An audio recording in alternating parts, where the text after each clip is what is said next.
"Get your black ass off my street, trash." Officer Jake Morrison doesn't just say it, he spits it like a verdict, voice heavy with contempt. Before Dana Cooper can even blink, the steaming coffee cup she was holding is ripped from her hand and slammed against her chest. Hot liquid splashes through her jacket, searing her skin. She jerks from the sting, jaw clenching, breath catching, but Morrison's smirk tells her that's exactly the reaction he wanted. Her phone is next. One swift stomp of his heavy boot and the screen splinters into a fractured web. He doesn't even look down at it, just grinds the heel like he's crushing her existence underfoot. Then his eyes lock on the notebook in her hand, the one lifeline she's guarded for weeks. Dates, badge numbers, names, statements. The kind of truth cops like Morrison pretend doesn't exist. He tears it down the spine, pages scattering across the pavement, spinning and fluttering under the glow of the streetlight like grotesque confetti. Evidence gone in seconds. Dana stands there dripping, chest burning, hands trembling, but her face stays locked in steel. If Morrison was hoping to see her crumble, he'll be waiting a long damn time. He leans in, his breath hot and sour. "You people don't belong here." Her lips press shut, tongue biting back the fury. Her eyes cut sharp at him. Silent fire. He mistakes her silence for weakness. Mistake number one. Morrison circles her slow flashlight beam, carving her face in harsh strokes of white. He's savoring this, predator circling prey, dragging out her humiliation like it's dessert. "Let's see some ID," he sneers, deliberate, controlled. Dana slips her hand inside her jacket, pulls out the worn wallet. She doesn't rush. She doesn't give him the satisfaction. She flips open the ID, Dana Williams, not her real name, not the one that would blow her entire cover. He won't know. He can't. Morrison studies it too long, flashlight trembling just enough to betray his interest. That's when a second cruiser pulls in, siren lights washing the alley red and blue like some twisted carnival. The door slams. Out steps Officer Maria Santos, crisp uniform, fresh face, eyes already uneasy. She sees it all.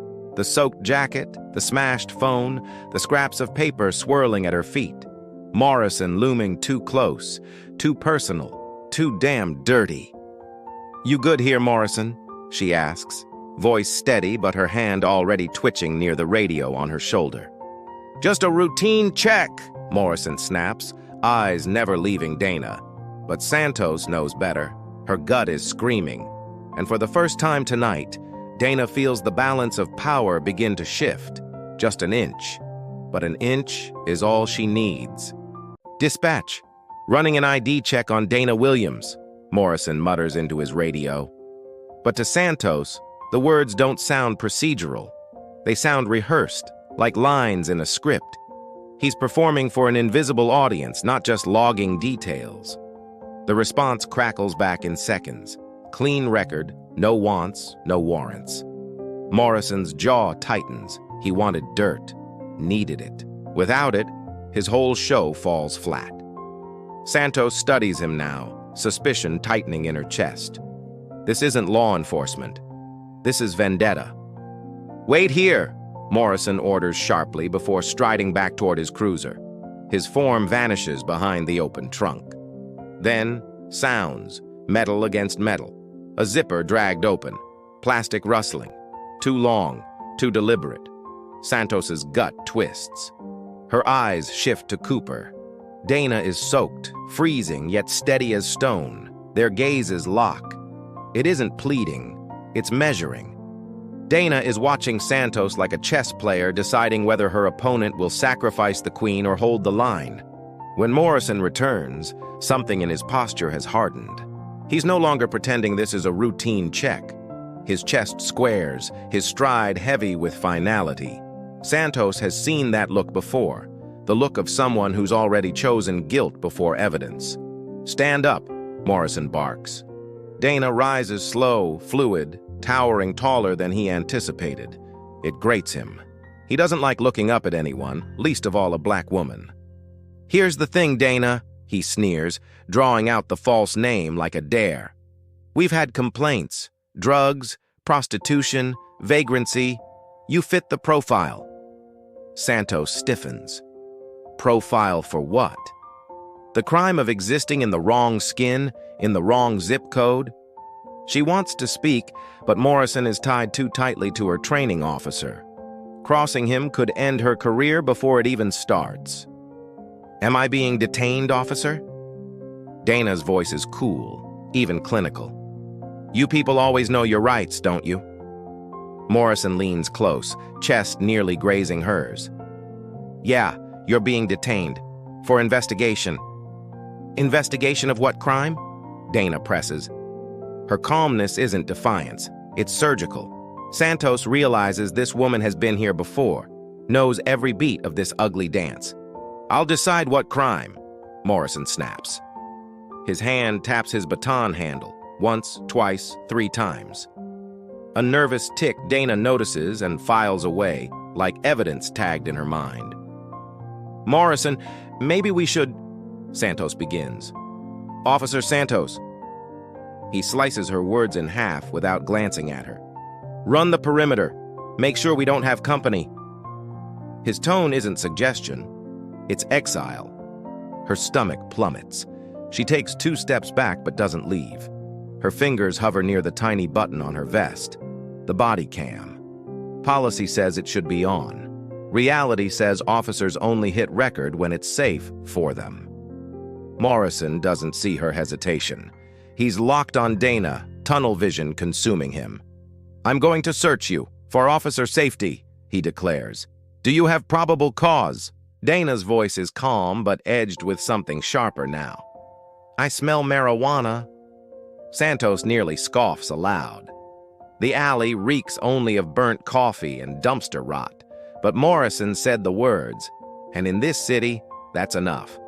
Enough to write a lie into truth. Enough to justify whatever storm he's about to unleash. Turn around, Morrison orders, his voice clipped. Hands on the wall. Dana Cooper doesn't argue. She places her palms flat against the cold brick, body language calm, unthreatening, the picture of compliance.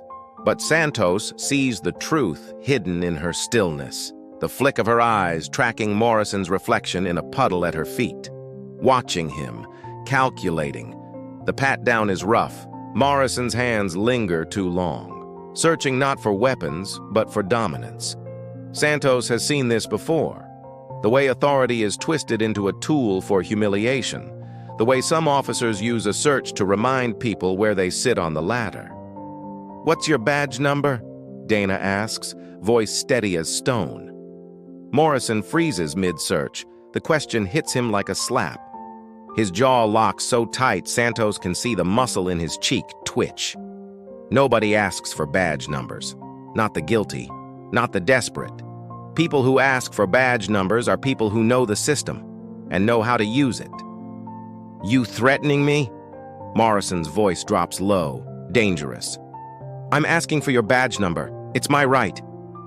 For a second, the alley feels like a courtroom. Santos shifts uneasily, her instincts telling her to intervene. But Morrison's glance slices her in half. Don't. Santos, you getting this? He suddenly raises his voice theatrically. Subject is non-compliant, asking irrelevant questions, attempting to obstruct a lawful investigation. The script. Santos has seen it before, written into reports to sanitize brutality. Magic words that make bad arrests disappear into paperwork. Non-compliant, obstructing, officer safety concerns. Dana turns her head slightly, just enough to look Santos in the eye. Officer, how long have you been on the force? 2 years, Santos answers before she can stop herself. Long enough to know what's right, Dana murmurs. It's not defiance, it's a lifeline. A test. Morrison jerks Dana by the shoulder, shoving her back to the wall. Don't talk to my partner. You talk to me. His hand taps his watch, once, twice, like he's waiting for something. Why? What's he timing? The radio on his belt crackles with distant chatter about a traffic stop. The city rolls on, oblivious. Morrison leans close, his voice low, venomous. "Here's how this goes. I'm searching your pockets. If I find what I think I'm gonna find, you're going downtown. You'll wish you'd been nicer to me." Santos's chest tightens. That's not procedure, that's a threat. Dana breathes in deep, shoulders steady, bracing herself. Morrison's hand dives into her jacket pocket. When it emerges, he's holding something that wasn't there before, a plastic baggie. White powder glimmers inside. "Well, well, well," Morrison drawls, lifting it to the light. "Looks like 3 grams. Cocaine. Felony possession." Santos's heart stutters. She saw his hand go in empty. She saw it come out full, too smooth, too practiced. "I want a lawyer," Dana says, her voice calm, deliberate. "You'll get one," Morrison sneers, snapping cuffs on her wrists, too tight, metal biting into her skin. He doesn't care. "Dispatch, Unit 12, Morrison radios. 1 in custody, felony possession, requesting transport.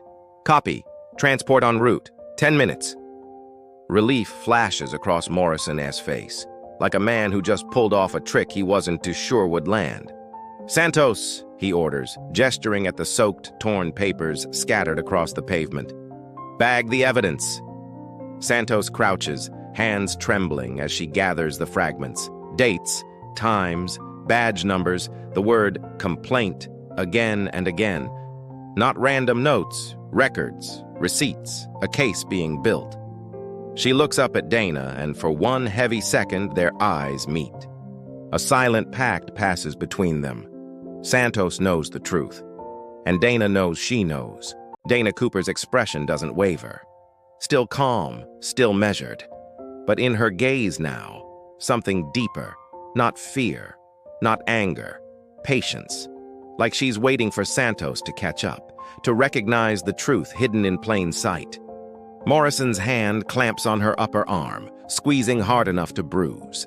He yanks her toward the cruiser, shoves her into the back seat with a force that says more about him than her.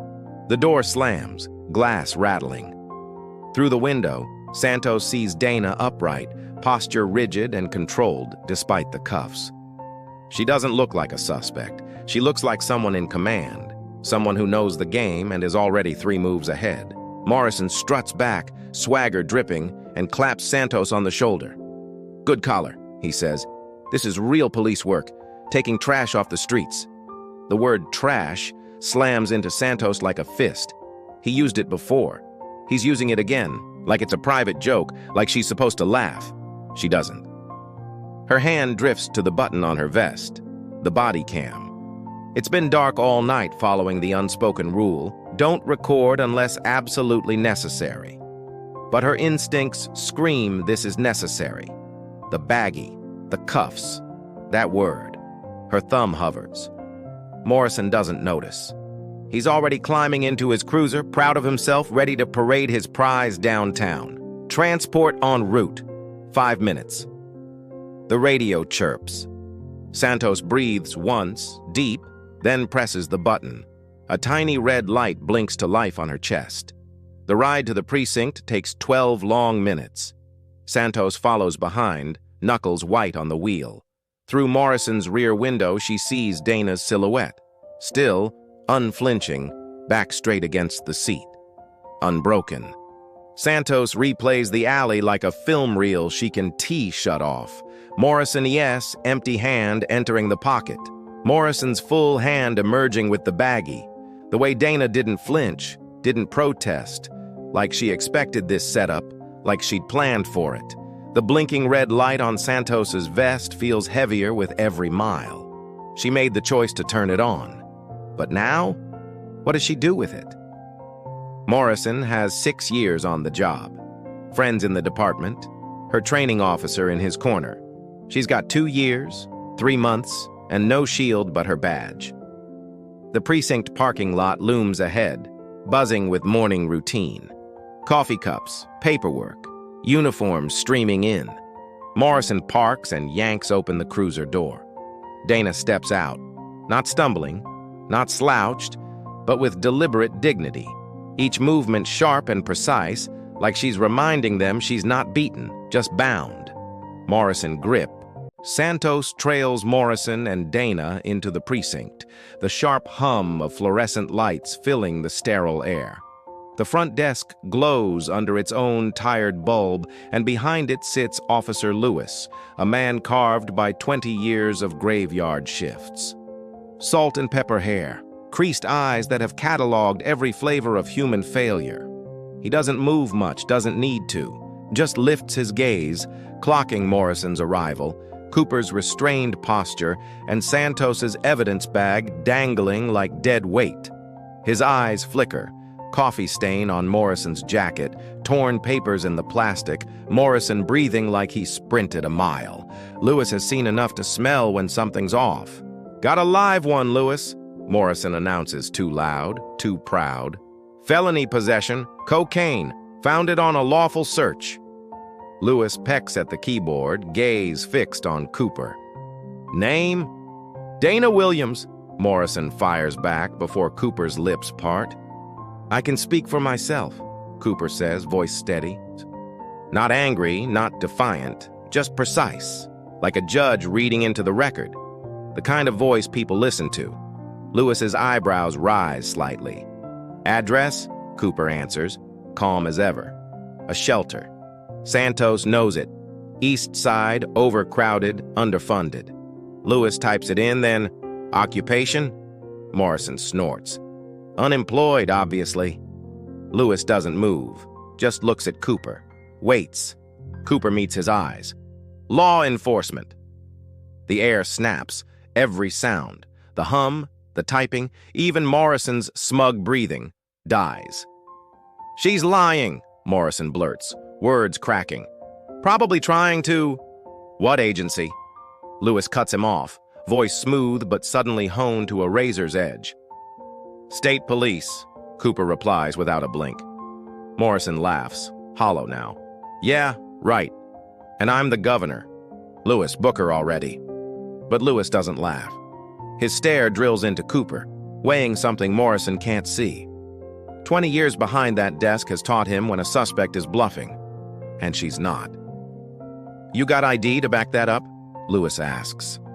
"In my jacket," Cooper says evenly. "Left inner pocket. Zippered compartment. Your officer didn't search thoroughly enough to find it." Color rises in Morrison's face.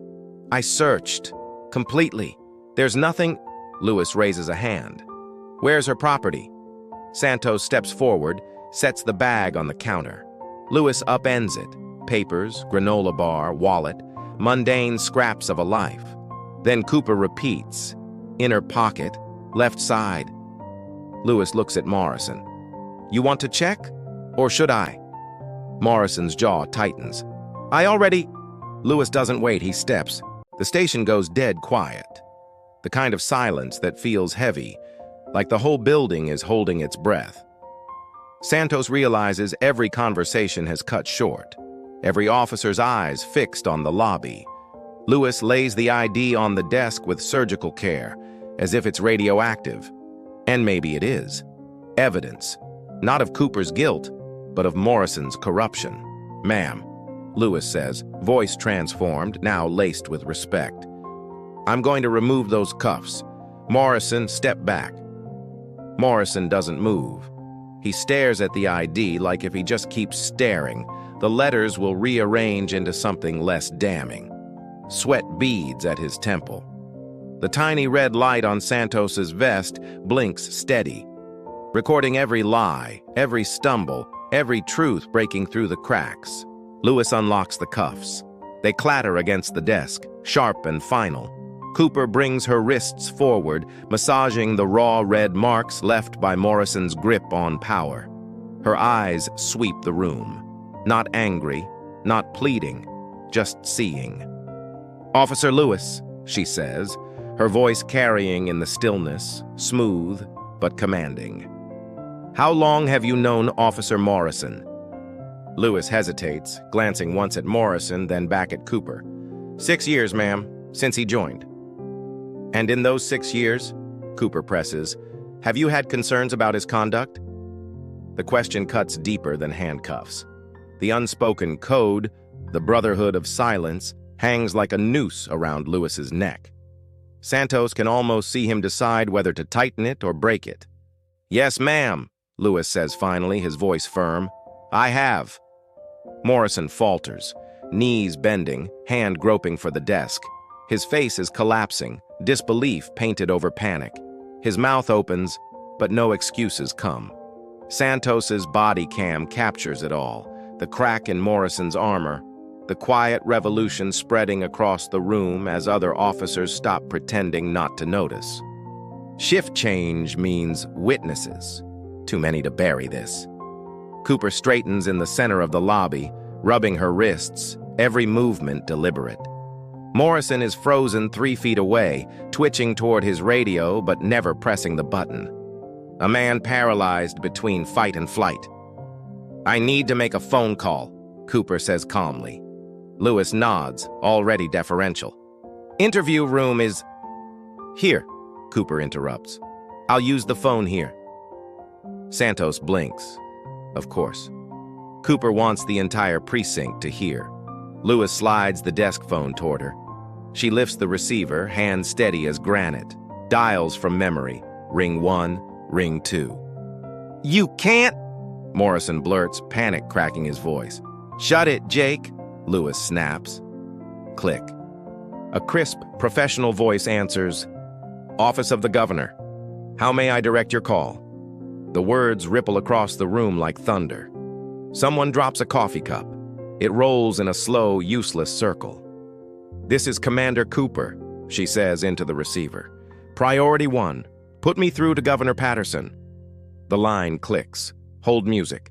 5 seconds. Then, "Cooper, tell me you nailed it." The governor's voice booms, direct and sure. Every head swivels to Morrison. His skin has gone gray. His hand grips his radio like a drowning man clutching driftwood. Cooper doesn't blink. "Yes, sir. Evidence of racial profiling, excessive force, and tampering. Officer Jake Morrison, badge 4362, planted cocaine on me during an unlawful search. It's all documented." "Documented how?" Patterson demands. Santos's hand brushes her body cam. The red light pulses steady. "Body camera," Cooper says. "Officer Maria Santos activated hers. She witnessed everything." Morrison's eyes snap to Santos, wild, desperate, cornered. Santos sees it in Morrison's eyes, the frantic math. Loyalty versus survival. Threat versus denial. The moment he realizes his life, his badge, his illusion of power just collapsed in on itself. The governor's voice booms from the phone, loud enough for the whole lobby. "Commander Cooper, I'm activating internal affairs. They'll be at your location within the hour. Nobody involved leaves the building. Nobody." Cooper's gaze doesn't waver. She pins Morrison with it like a blade. "Understood, sir. We'll be waiting." The line clicks. The echo feels like a hammer sealing a coffin. Cooper sets the receiver down gently, deliberate, as if she's laying Morrison's career to rest. His radio slips from his hand and crashes to the floor. He doesn't move to pick it up. "This is insane," he mutters, voice hollow, eyes darting. "You can't. I'm a police officer. I have rights. "You have the right to remain silent," Cooper interrupts, steel in her tone. "I suggest you use it." Lewis shifts subtly, stepping between Morrison and the door, his body language clear. No escape. The intercom cracks alive. "Captain Reeves to the front desk. Immediately." A collective murmur ripples. The captain almost never gets called like this. Public, urgent. The building already knows. Footsteps hammer down the stairwell. Reeves bursts in, tie askew, chest heaving. At 58, 30 years on the job, Santos has never seen fear on his face. Until now. His eyes scan the scene.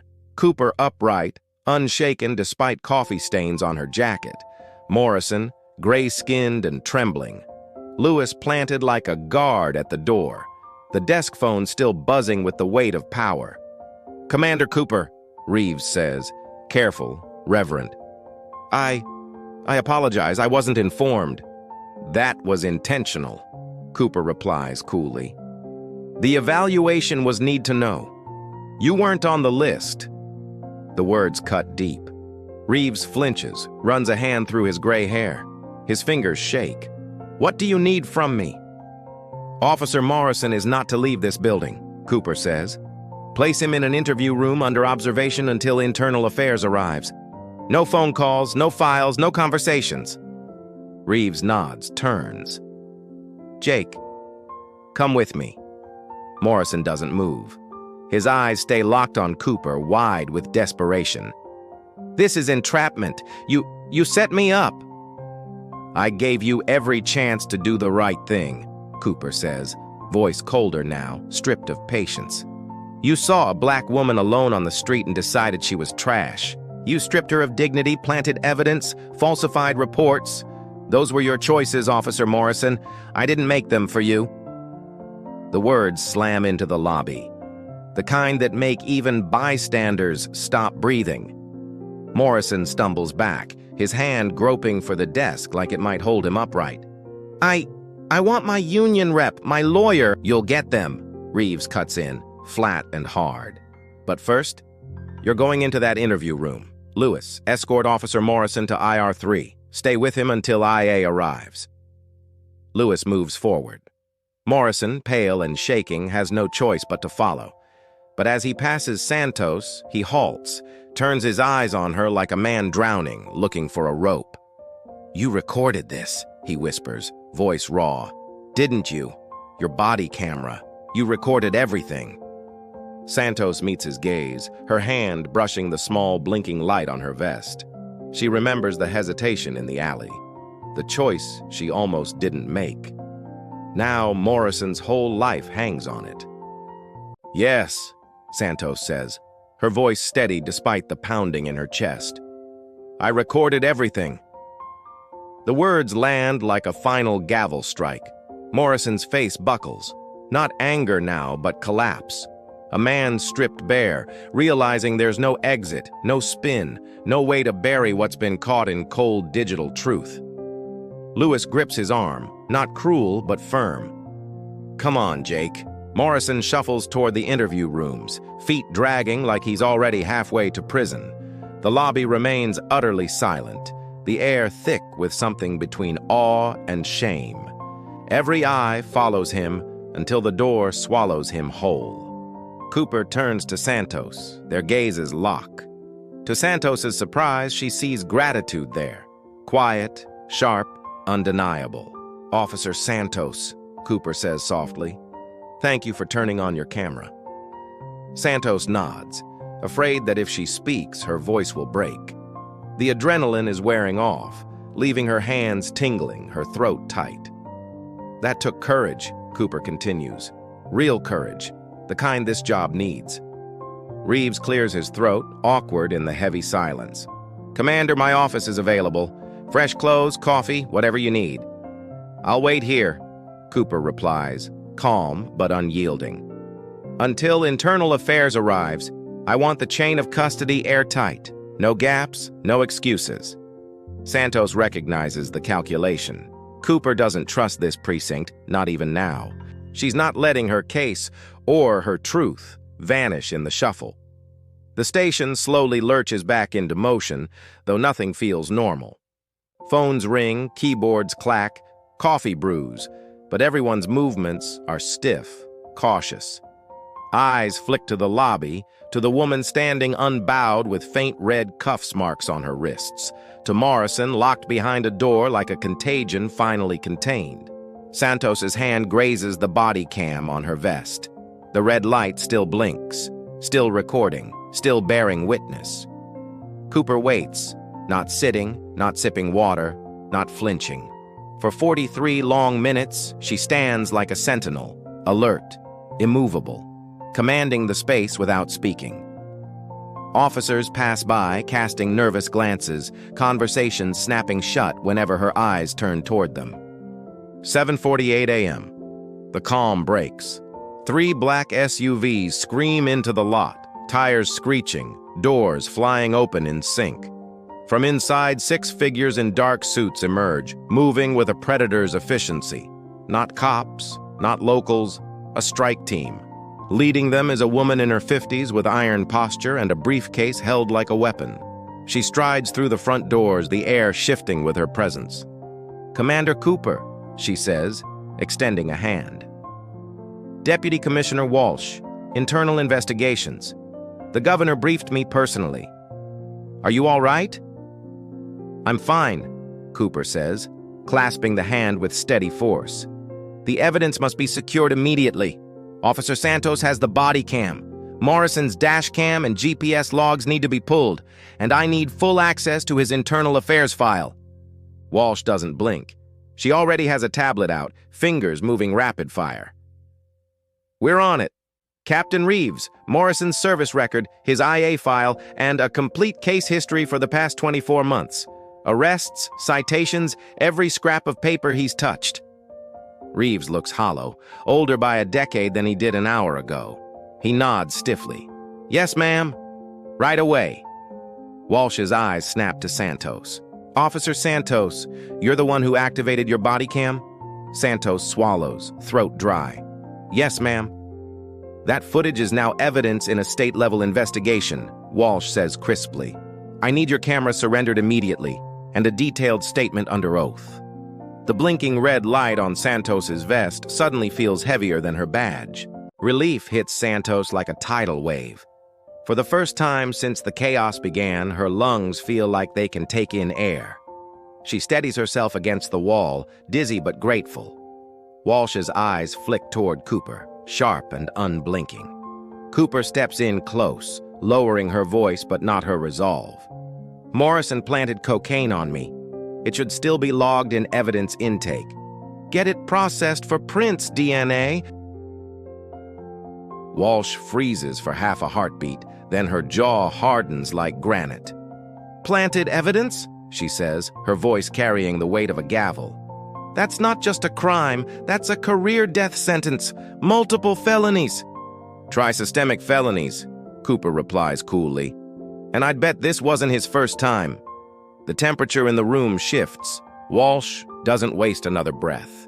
Within 20 minutes, she has transformed the precinct's conference room into a battlefield command post. Laptops flicker open like weapons. Stacks of files rise against the walls. Investigators move with purpose. Cooper sits at the head of the table, coffee stains still drying on her jacket. But suddenly she looks every inch the commander, a general orchestrating war.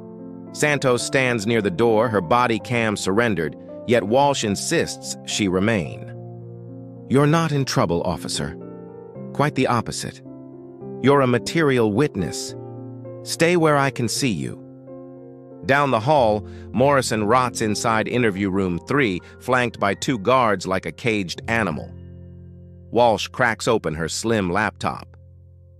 "Commander, start from the top." Cooper delivers every detail with surgical precision. The timestamp of Morrison's arrival, the venom in his words. The coffee thrown in her face, the crushed phone, the torn notebook. Each sentence lands like a hammer, nailing Morrison's crimes into place. Walsh's expression grows darker with every word. "He called you what?" "Get your black ass off my street, trash," Cooper recites evenly, the memory still fresh enough to burn. The room goes dead silent. Walsh's fingers fly across her keyboard. Racial slur, assault, destruction of property, evidence tampering. This isn't just misconduct, this is criminal conspiracy. She looks up, her eyes blazing. "We're not just bringing down Morrison. We're about to peel back this whole rotten layer of the precinct." Morrison sits in his cruiser watching Cooper through the windshield like a predator sizing prey. 43 silent seconds. Then he bolts from the car. "Fast forward," Walsh orders. The footage skips. Morrison reappears at his trunk. The dash cam can't see inside, but the audio is merciless. Come on, where did I—" "There!"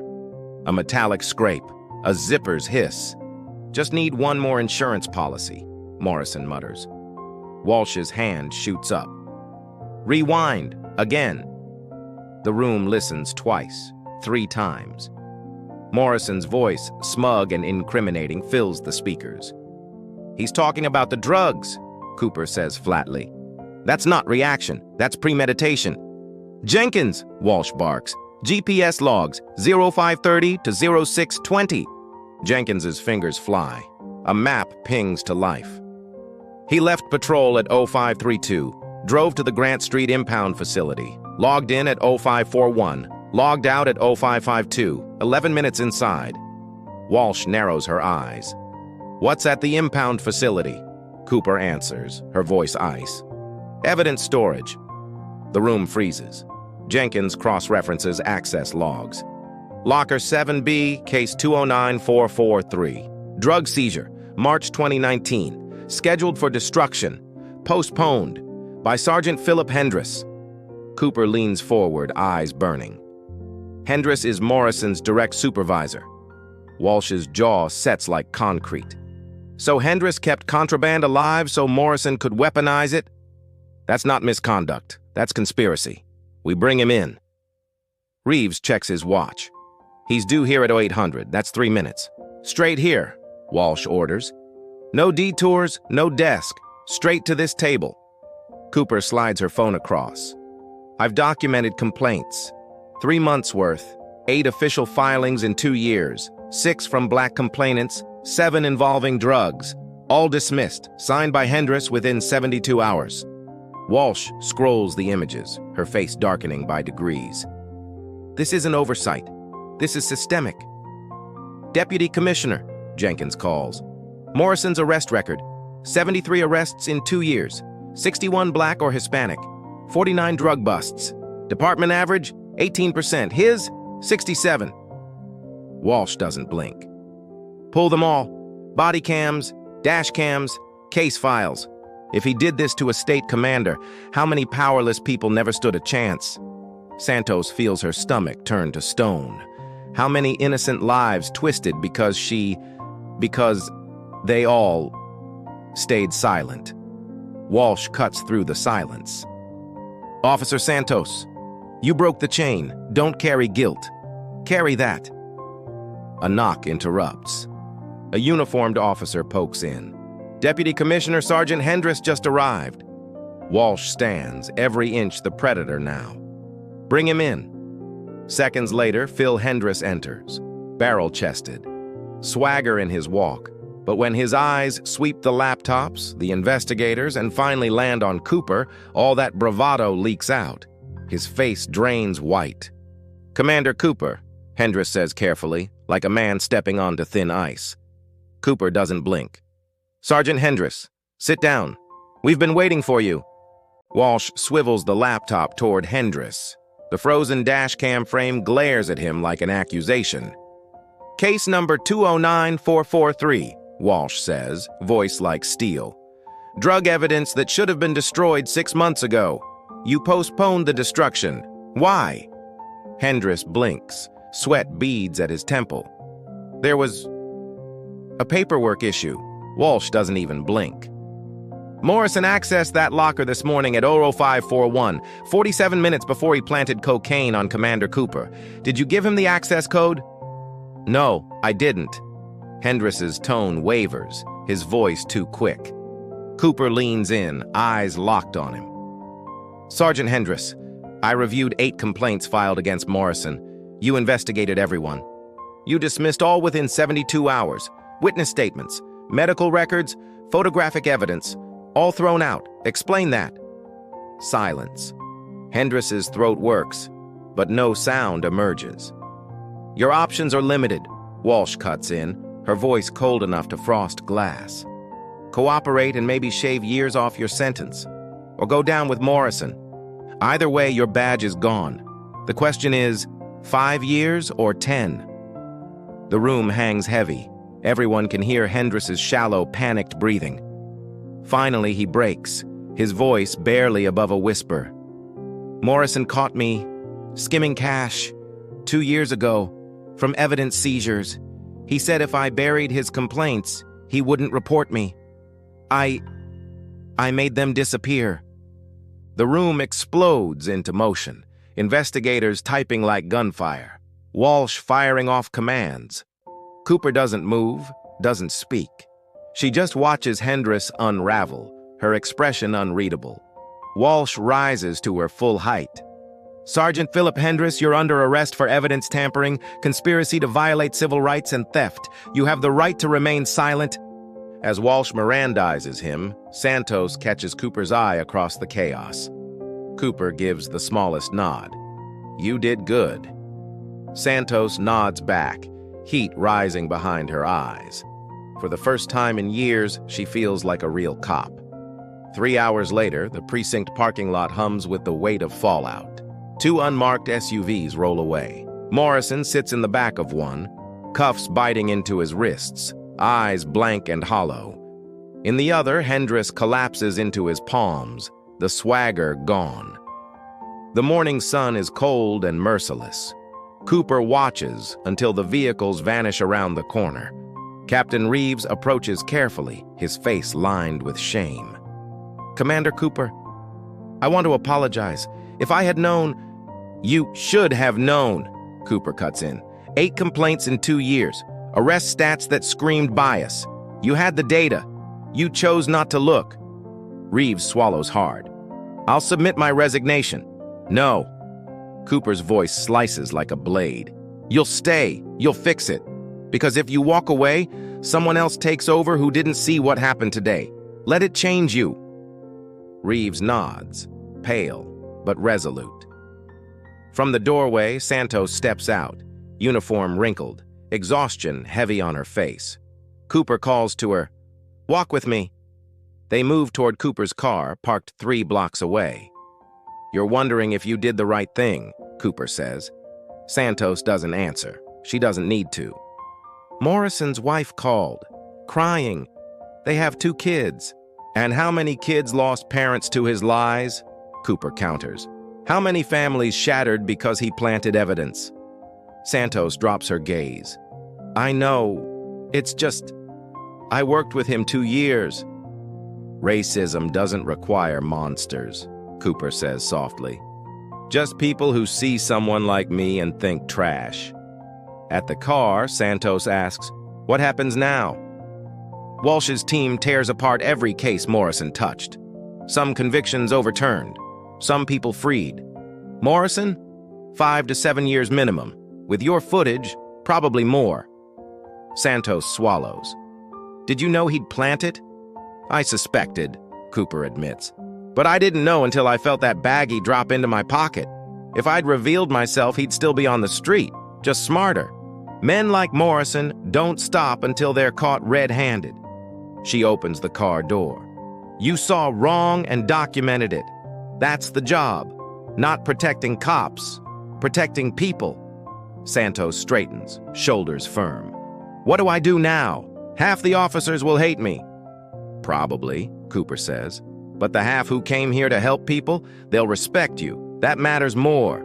She hands over a card. "My direct number. If anyone retaliates, you call me." Santos takes it carefully. "Thank you, Commander." Cooper pauses, studying her. "When you pressed that button, why?" Santos breathes deep. "I saw your face. Thought of my mom. Pulled over 4 times in 3 years for driving while brown. Every time she came home shaking. I thought, what if someone plants something on her?" For the first time all morning, something eases in Cooper's chest. "Your mother's lucky to have you. She wanted me to be a teacher." "You are," Cooper replies. "You just chose a different classroom."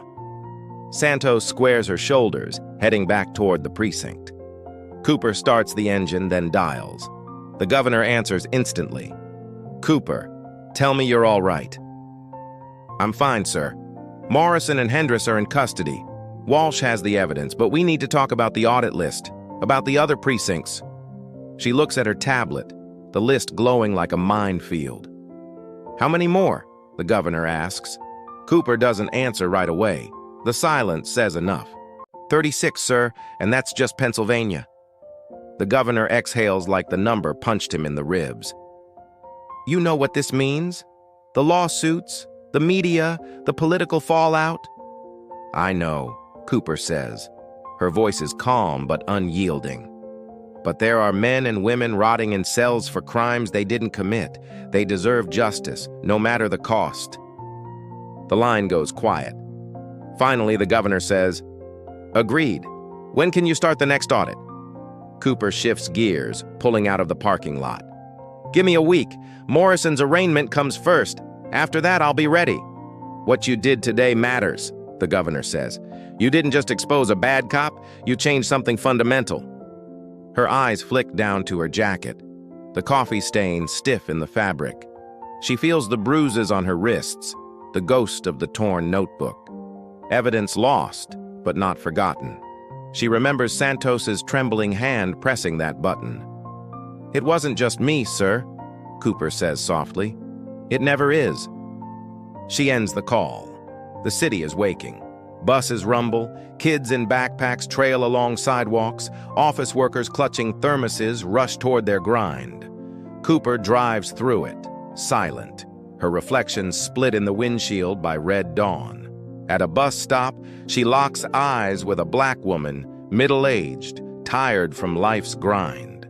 The woman doesn't recognize her, doesn't know the battle waged in back rooms and alleyways on her behalf. But Cooper knows, and that's enough. She hits the on-ramp, merging into traffic toward the Capitol, the next battlefield. Behind her, the city continues, unaware but irrevocably changed. Changed because one officer pressed record, because one sergeant refused silence, because one commander would not bow to being called trash. Cooper guns the engine. The badge, it isn't power, it's a choice. How do you wield it? That's the game changer. If this fate tale reminded you why courage matters, even when it costs everything, show it by hitting that like button. And if you believe more people need to hear stories where justice actually wins, subscribe.